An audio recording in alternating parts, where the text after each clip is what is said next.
Hey, you filthy bum, what do you think you're doing? Don't touch my things. Ma'am, I'm sorry, we're just so hungry. If you're hungry, go to a shelter or get a job, but don't touch my food. Her voice cut through the street corner. She had no idea that what happened next would leave her crying so hard she could barely stand. This happened on the streets of Miami. The homeless man's name was Marcus. Beside him was his wife, Elena, holding a cardboard box filled with worn clothes, their only food a piece of dry bread, almost gone. That afternoon, a woman named Rachel walked out of a grocery store, holding her daughter Lily's hand and pushing a shopping cart. Hunger clouded Marcus's judgment. He rushed forward and reached for a sandwich inside one of the bags. Rachel exploded. "Hey, you disgusting homeless man! Get your dirty hands off my food!" She grabbed the sandwich he touched, threw it straight into a trash can, then picked up her bags and walked toward a nearby apartment building without looking back.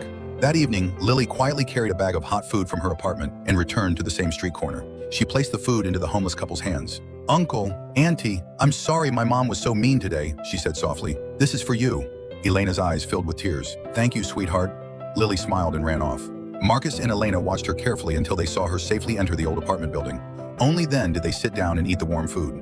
A few nights later, near midnight, the apartment building suddenly lost power. Outside, near the fire escape, a cigarette butt that hadn't been fully put out ignited cardboard and plastic near a trash bin.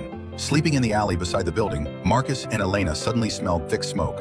Elena looked up. Black smoke was pouring out of a window. Her face turned pale. "That's the building the little girl lives in." They didn't hesitate. They ran inside, pounding on doors, shouting that there was a fire. Only one door on the third floor remained tightly shut.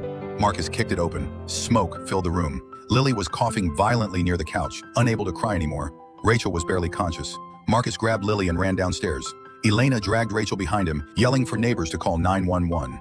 Minutes later, fire trucks lit up the entire street. On the grass outside, Rachel slowly came to. She saw her daughter trembling, curled up in Elena's arms. She froze. Then she broke down completely. "I'm sorry. I'm so sorry for how I treated you that day." Elena shook her head gently. "Your daughter saved us first," she said softly. "She treated us like people, so we couldn't pretend we didn't see you." Rachel couldn't even finish saying thank you. She just pulled her daughter close and held the two people she had once tried to chase away. If this story moved you, leave a heart in the comments.